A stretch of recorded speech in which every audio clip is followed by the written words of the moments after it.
Graça e paz da parte de Cristo Jesus, Senhor das nossas vidas, Senhor da igreja. Muito bom estarmos aqui de volta para compartilharmos da palavra de Deus, estudarmos a respeito da revelação que o Senhor nos deu e assim também nortear as nossas vidas, os nossos relacionamentos. Temos falado nesses dias, mais especificamente no nosso estudo, sobre mandamentos recíprocos, vivendo a vontade de Deus e não a nossa. Na semana passada, nós introduzimos esse estudo pensando na grande mudança que nós estamos vivendo. Estamos passando por um período de uma mudança forçada na nossa convivência. Antes saíamos de casa, uns para a faculdade, outros para o trabalho, outros para o mercado, atividades das mais variadas que nos faziam estar um pouco mais distante uns dos outros. No entanto, hoje estamos vivendo um confinamento e agora passamos muito mais tempo juntos do que passávamos.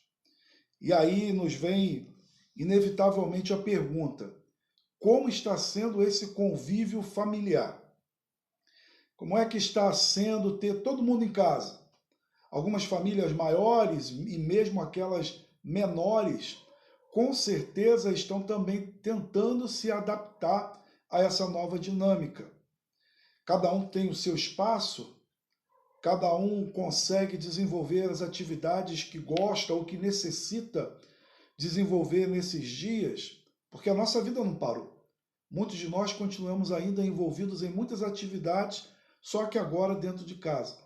E para esse convívio se faz necessário um bom relacionamento, o entendimento de limites, o entendimento daquilo que compete a cada um, o entendimento daquilo que é a cooperação de todos para um bom relacionamento e para uma boa convivência. Eu não tenho a menor dúvida de que algumas famílias têm experimentado dias muito difíceis por conta desse confinamento.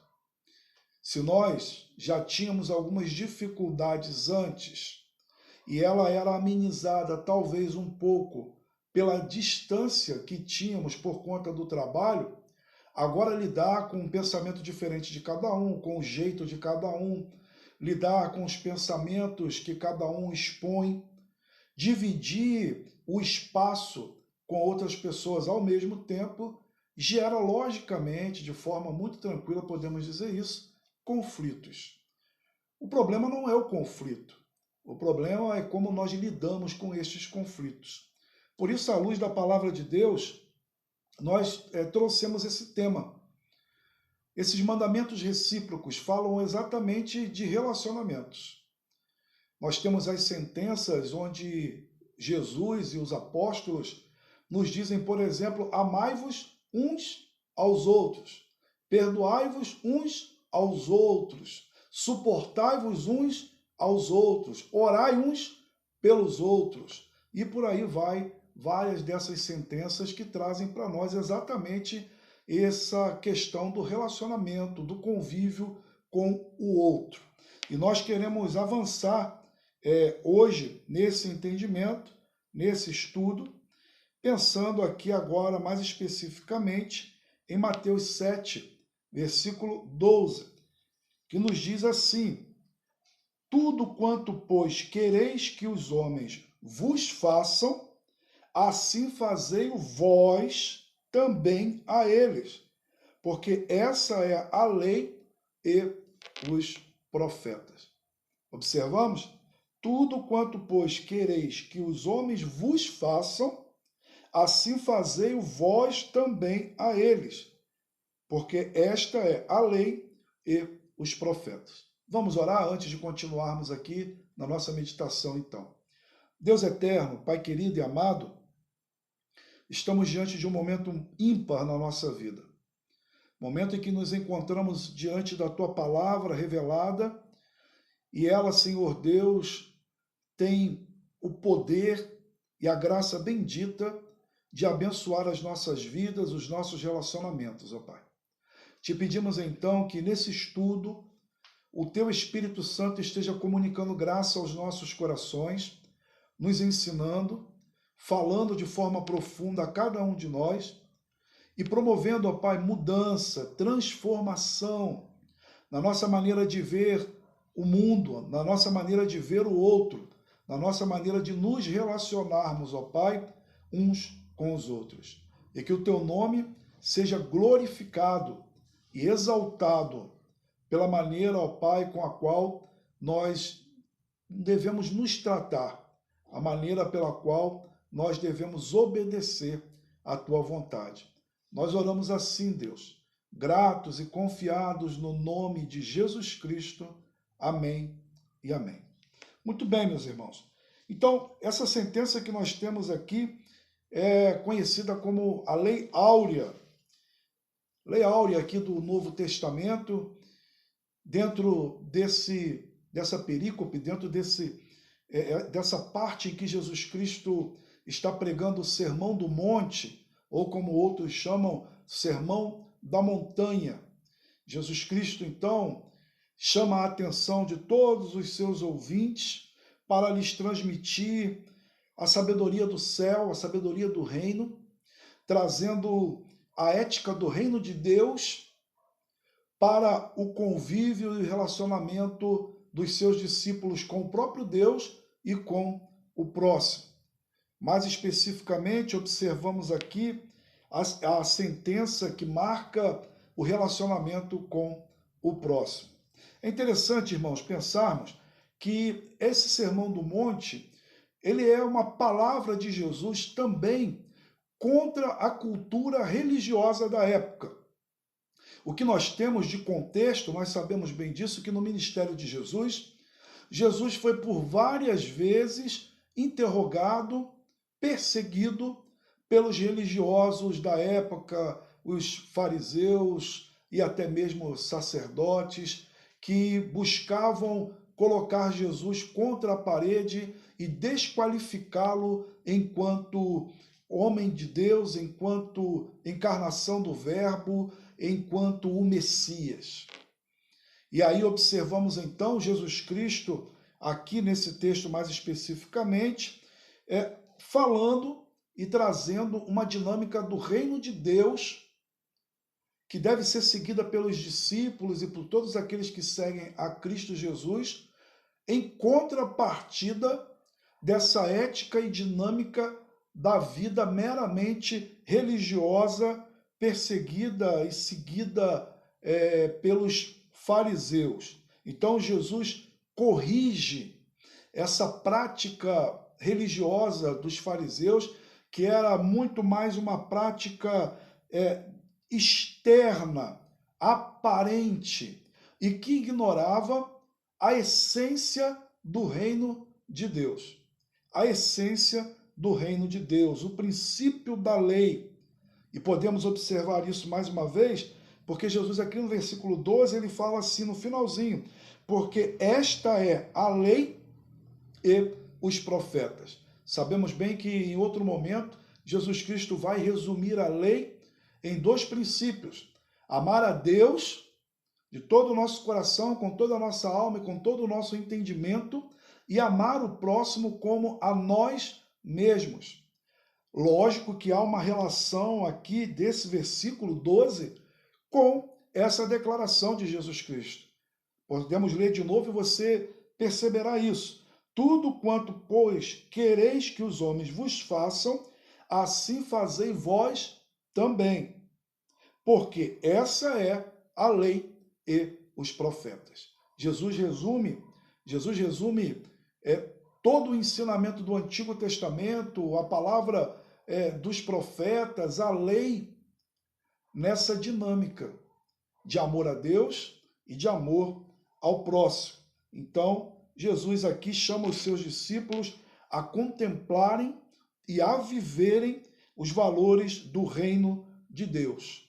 A prioridade do crente, a prioridade do cristão, a prioridade do discípulo de Jesus Cristo é buscar primeiro o reino de Deus, sabendo que as demais coisas nos serão acrescentadas. Aqui também Jesus nos ensina isso. Então temos aqui, nesse versículo, essa regra áurea. Assim como querem que os homens vos tratem, fazei-o vós também. Ou seja, o que Jesus Cristo está dizendo aqui, e a gente precisa, é bom dar uma olhada um pouco antes aqui, nós vamos observar que Jesus Cristo vem lá do capítulo 5, falando a respeito das bem-aventuranças. E Jesus Cristo vai dizer quem é o bem-aventurado, segundo a ética, a visão e o padrão do reino de Deus. E seguimos aqui então, bem-aventurados os humildes, bem-aventurados os que choram, bem-aventurados os mansos, bem-aventurados os misericordiosos, bem-aventurados os limpos, bem-aventurados os pacificadores, bem-aventurados os perseguidos por causa da justiça. Bem-aventurados sois quando por minha causa vos injuriarem, vos perseguirem e mentindo disserem todo mal contra vós.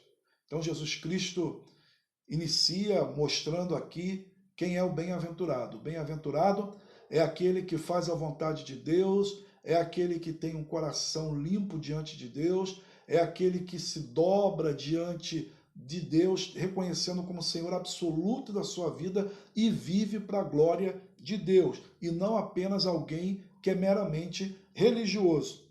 Então Jesus vai falar sobre sermos nós o sal da terra, vai falar sobre sermos luz do mundo, e é interessante aqui no versículo 16 do capítulo 5, que Jesus Cristo diz assim: assim brilhe também a vossa luz diante dos homens, para que vejam as vossas boas obras e glorifiquem a vosso Pai que está nos céus.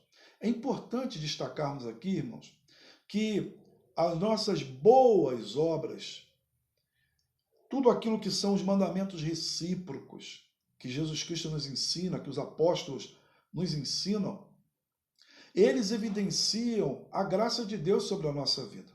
Uma transformação operada pelo Espírito Santo em nossos corações. E muitos observarão isso e conseguirão fazer um link com essa ação bendita de Deus nas nossas vidas e glorificarão a Deus. Viver os mandamentos recíprocos não é trazer para nós glória. Viver os mandamentos recíprocos não é para que nós sejamos identificados como bons. Viver os mandamentos recíprocos é viver para a glória de Deus. É viver para que em nossas ações Deus seja glorificado. Para que alguém tratado com bondade, alguém tratado com misericórdia, possa levantar os olhos aos céus e dizer: Senhor, muito obrigado. Por isso é fundamental nesse nosso entendimento dessa dinâmica do mandamento recíproco, ou dos mandamentos recíprocos, entendermos aqui que Deus é glorificado em nossas boas obras. E aí é interessante ainda observarmos que Jesus Cristo vai seguindo, vai falando, e ele fala aqui no capítulo 6, ele vai falar como se deve dar esmolas. E mais uma vez Jesus Cristo está questionando a maneira como eram feitas as práticas religiosas.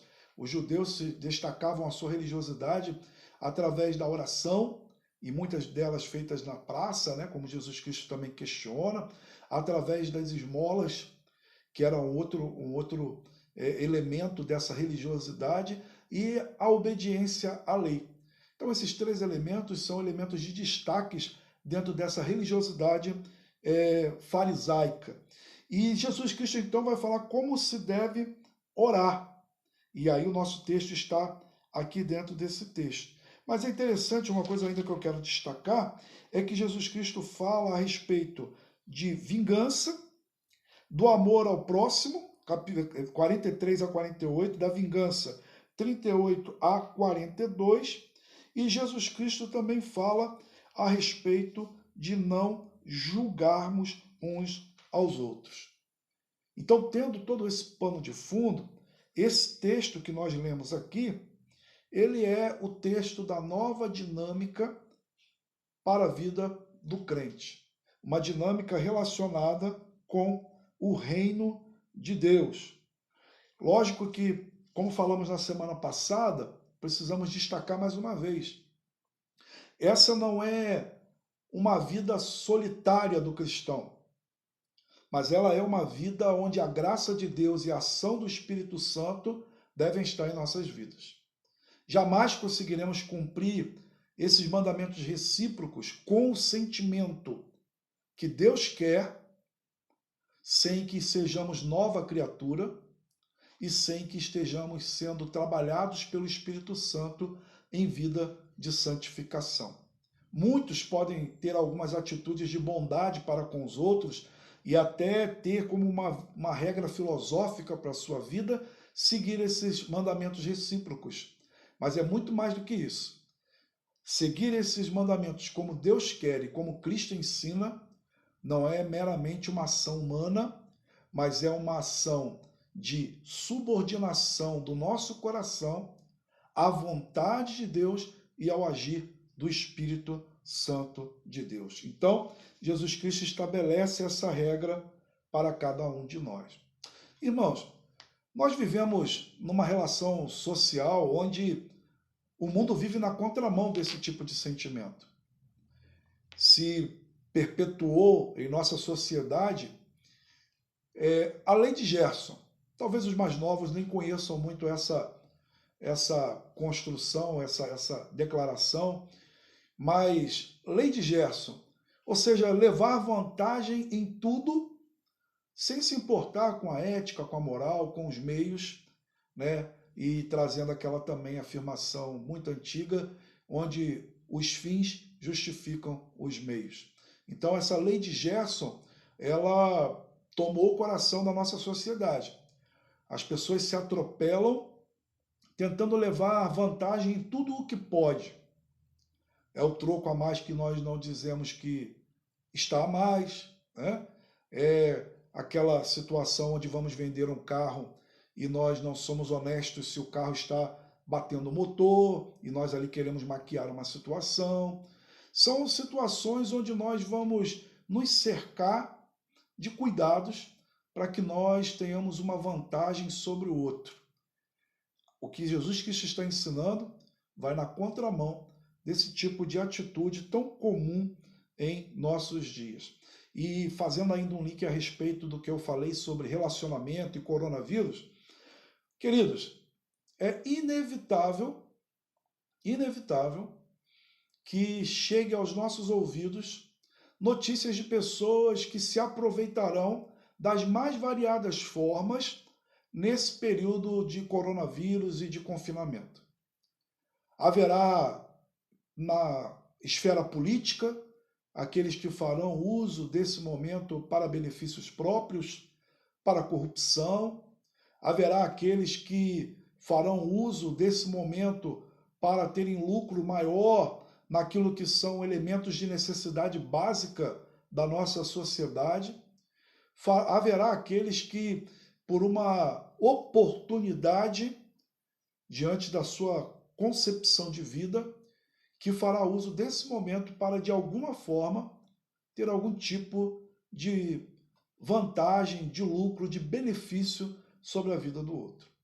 Precisamos, então, estar atentos a isso, que o ensinamento de Cristo Jesus vai na contramão desse tipo de atitude. E quero pensar também na família.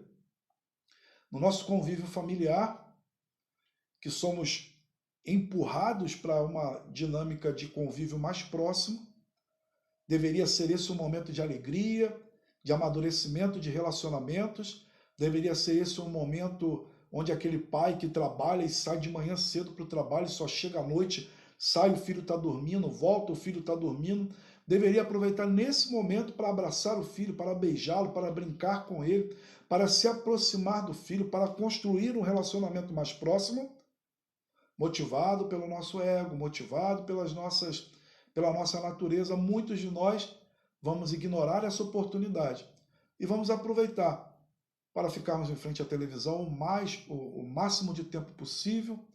Vamos aproveitar para não nos envolvermos em algumas tarefas dentro de casa. Vamos aproveitar para fazer aquilo que agrada apenas a nós, sem nos importarmos com o outro, que está num convívio familiar conosco. Dei o exemplo do pai, mas isso se aplica a todos aqueles que estão no relacionamento familiar, dentro do confinamento, nessa nossa nova dinâmica. O que se segue, então, seriam algumas perguntas. Por exemplo, como você gostaria de ser tratado? Como você gostaria que as pessoas lhe falassem nesse momento? O como é com carinho, com paciência, sabendo dosar e usar as palavras, buscando uma comunicação onde seja a transmissão clara e seja ela também com uma intenção positiva, benéfica, de bênção na vida e no convívio familiar. Você gostaria, nesse momento, que dentro do seu convívio familiar as pessoas lhe fizessem algum tipo de favor no dia a dia? Por exemplo, você está sentado assistindo televisão. Você gostaria que nesse momento, de repente, alguém pegasse a água e trouxesse para você?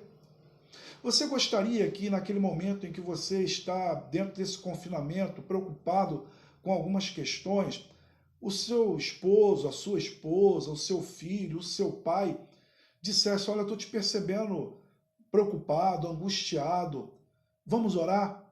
Eu quero orar com você, eu quero orar por você. Você gostaria desse tipo de comportamento? Enfim, com certeza você poderia enumerar vários outros exemplos.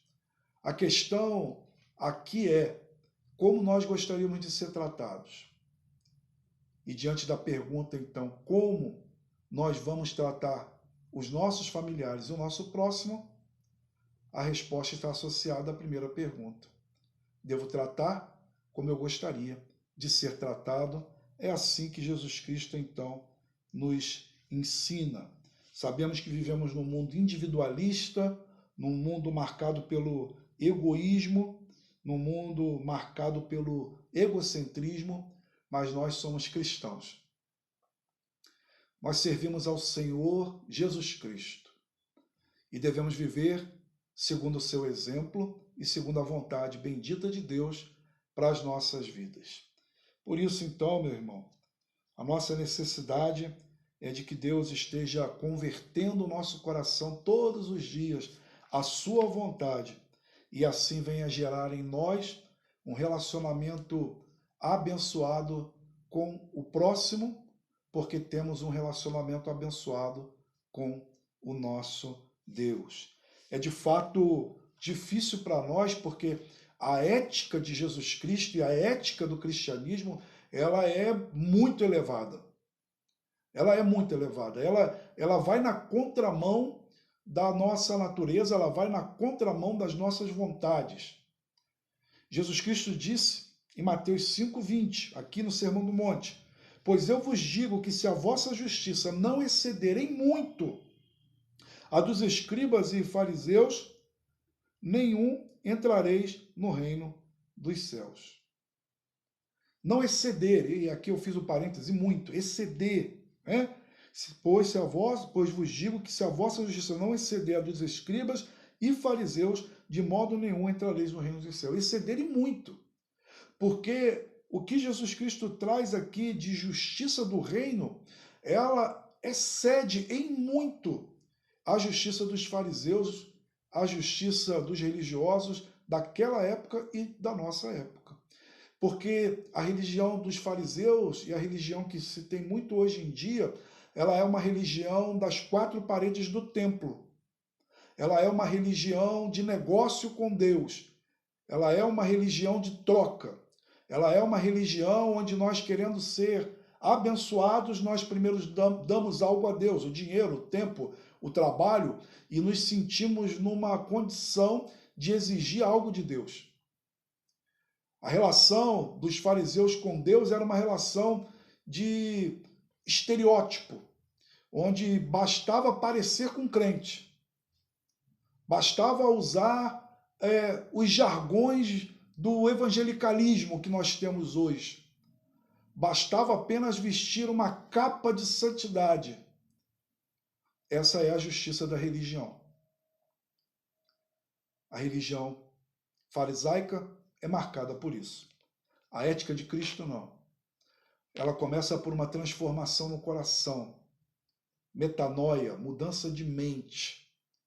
uma transformação, onde a nossa natureza agora caída e corrompida, que não era assim, temos falado isso nos domingos, ela é resgatada pelo Espírito Santo e somos chamados a viver o fruto do Espírito e na dinâmica de um relacionamento de reciprocidade, de amor, de perdão, de comunhão. Então, de fato, é muito elevada para mim, é muito elevada para você e contamos com a ação bendita do Espírito Santo. Quero ainda pontuar que a questão aqui, nessa nova dinâmica que Jesus Cristo traz, fazer o bem, amar o próximo, viver, amar e servir como Jesus serviu e amou, e é registrada nesse versículo, tudo quanto, pois, quereis que os homens vos façam, assim fazei vós também, ela não é uma questão apenas de deixar de fazer algo.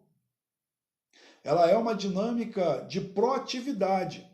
Ela é uma dinâmica onde nós devemos fazer algo. Porque há uma postura filosófica em nosso mundo que acompanha muitas religiões, onde as pessoas são levadas, por exemplo, a não fazer mal ao outro. Porque como ele não quer ser maltratado por alguém, então que ele não maltrate o outro.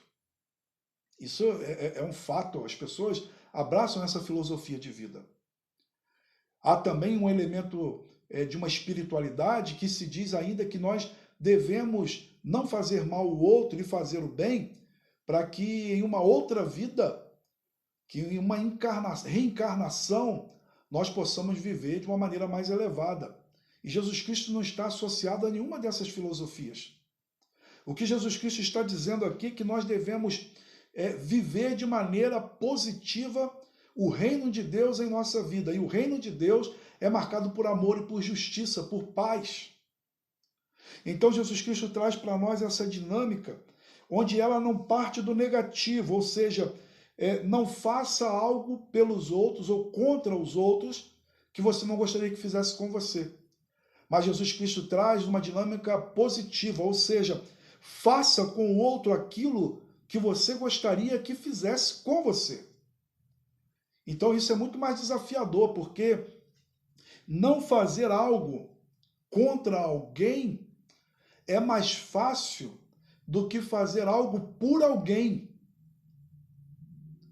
A dinâmica do reino de Deus, ela é de fato muito mais elevada do que a nossa.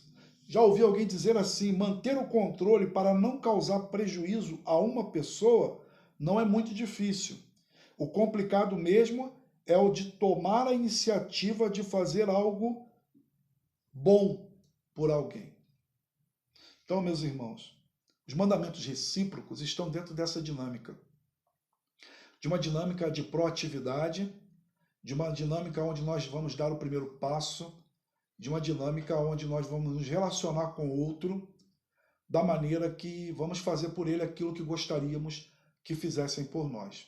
Mas não é também uma dinâmica onde nós vamos fazer por ele e esperar que ele faça o mesmo por nós. Também não é esse o tipo de relacionamento. E aí vem algo fundamental para o entendimento dessa dinâmica. Nós vamos fazer em obediência e em amor pelo nosso Deus. Porque se fizermos algo esperando para que o outro faça também por nós, não é o sentimento correto, meu irmão. Não é. Já falei algumas vezes, me perdoe ser redundante, trazer de novo essa frase, mas não é essa visão filosófica do gentileza gera gentileza. Ainda que a nossa bondade gere maldade do outro lado, não vamos nos arrepender de ter feito o bem, porque fizemos o bem pela motivação correta, em amor, em obediência ao nosso Deus. Muitos se satisfazem, meus irmãos, em dizer em suas orações, eu não faço isso, eu não faço aquilo. Mas que nós possamos orar como, possamos fazer como o bom samaritano. O bom samaritano passa, encontra um homem que foi ferido, machucado. Ele poderia ter passado de largo como os outros religiosos, e vamos lembrar quem é que está contando essa parábola? Quem é que está contando essa história? Jesus. A respeito de quem é o próximo, porque foi feita essa pergunta. Antes ainda a respeito do amor do amar um ao outro. Então Jesus Cristo diz assim, olha, passam os religiosos, mas o samaritano, que segundo o julgamento dos próprios fariseus não era digno de ser aceito diante da presença de Deus, ajuda, se compraz. E diz assim o texto, em Lucas 18, versículo 9 a 17, quero destacar algumas sentenças aqui. A palavra do bom samaritano foi cuidar dele. E se por acaso gastar alguma coisa além daquilo que ele deixou, 2 denários, o bom samaritano restituiria aquele que ficou responsável por cuidar daquele homem que ele encontrou no caminho. Que assim seja em nossas vidas e não seja uma prática apenas da negação. Me lembro aqui também de outro texto que é muito conhecido, já citei outras vezes, que é do fariseu e do publicano orando. A oração do fariseu destaca bem isso, porque ele diz assim, graças te dou, Senhor, porque eu não sou como este. Ou seja, já começa a julgar o publicano. E ele diz assim, eu não sou roubador, eu não sou adúltero, ou seja, eu não faço mal às pessoas, eu não tomo nada das pessoas, eu não adultero. Mas a pergunta que se seguiria seria, tudo bem, você não faz isso contra, mas o que você faz a favor? O Senhor Jesus nos apresenta aqui, irmãos, um princípio que deve ser prática comum nas nossas vidas. Devemos buscar viver de maneira que tudo quanto nós formos fazer em relação ao próximo, devemos fazer pensando se é isso que faríamos com nós mesmos, se é isso que gostaríamos que fizessem conosco, porque essa é a vontade de Deus para as nossas vidas. Caminhando para a nossa conclusão, eu disse que a motivação não é receber o bem de volta. A nossa motivação deve ser em amor e obediência ao nosso Deus. Por quê? Porque o cristão já recebeu toda a bondade e graça de Deus sobre a sua vida. Por exemplo, quando nós pensamos em amor, nós vamos nos lembrar em 1 João 4,19. Nós amamos porque ele nos amou primeiro. E ainda Romanos 5, versículos 6 e 9. Porque Cristo, quando nós ainda éramos fracos, morreu a seu tempo pelos ímpios. Dificilmente alguém morreria por um justo, pois poderá ser que pelo bom alguém se anime a morrer. Mas Deus prova o seu próprio amor para conosco, pelo fato de ter Cristo morrido por nós, sendo nós ainda pecadores. Logo, muito mais agora, sendo justificados pelo seu sangue, serão por ele salvos da ira. Deus deu passos em nossa direção, se revelou, nos amou, nos justificou na pessoa do seu Filho, e nós não merecíamos nada dele. Éramos inimigos de Deus, nós estávamos na contramão da sua vontade, mas o Senhor nos amou, e o Senhor nos justificou, o Senhor nos perdoou, o Senhor nos acolheu, o Senhor nos recebeu. Então, devemos ter em nossa mente, em nosso coração, que devemos ter atitudes semelhantes ao Pai, semelhantes ao Filho, no nosso relacionamento para com o próximo, semelhante ao Espírito Santo, que é consolador, que conforta o nosso coração, que nos anima. Devemos evidenciar a Trindade em nossos relacionamentos. E os mandamentos recíprocos vão trabalhar disso, vão trabalhar isso. Nos lembramos que porque pela graça somos salvos em Cristo Jesus. E isso não vem de nós, não vem, é favor, é algo sem mérito que nós recebemos, como diz Efésios capítulo 2. A regra áurea, meu irmão, tem como base para a minha vida e para a sua vida a misericórdia de Deus. E o tipo do amor que Deus quer que seja evidenciado em nossas vidas. Se espera do homem de Deus, se espera da mulher de Deus, que viva assim. E que nisso seja glorificado o Pai. Como dissemos no início, é evidente que não podemos fazer isso sozinhos. É evidente que precisamos da graça de Deus. Porque viver esses mandamentos exigirá de nós um grande esforço para não atendermos apenas os nossos apelos, as nossas vontades, o nosso ego e reservarmos tempo, força e boa vontade para abençoar a vida do outro. Demandará de nós também força para vivermos essa contínua guerra que existe dentro de nós entre fazer a nossa vontade e a vontade de Deus. Não apenas num relacionamento com o outro, mas numa dinâmica de relacionamento com Deus, porque os mandamentos recíprocos são a vontade de Deus para nós. É a vontade que Deus revelou para que nós vivêssemos nela. Mas apesar de todo esse esforço, valerá a pena perceber a ação de Deus no meu coração e no seu coração, transformando as nossas vontades, transformando a nossa vida, transformando quem somos dia a dia. Pessoas mais amorosas, pessoas mais empáticas, pessoas que vão se colocar no lugar do outro, pessoas que vão se preocupar mais não apenas com aquilo que é bom para ele, mas o que é bom para o outro.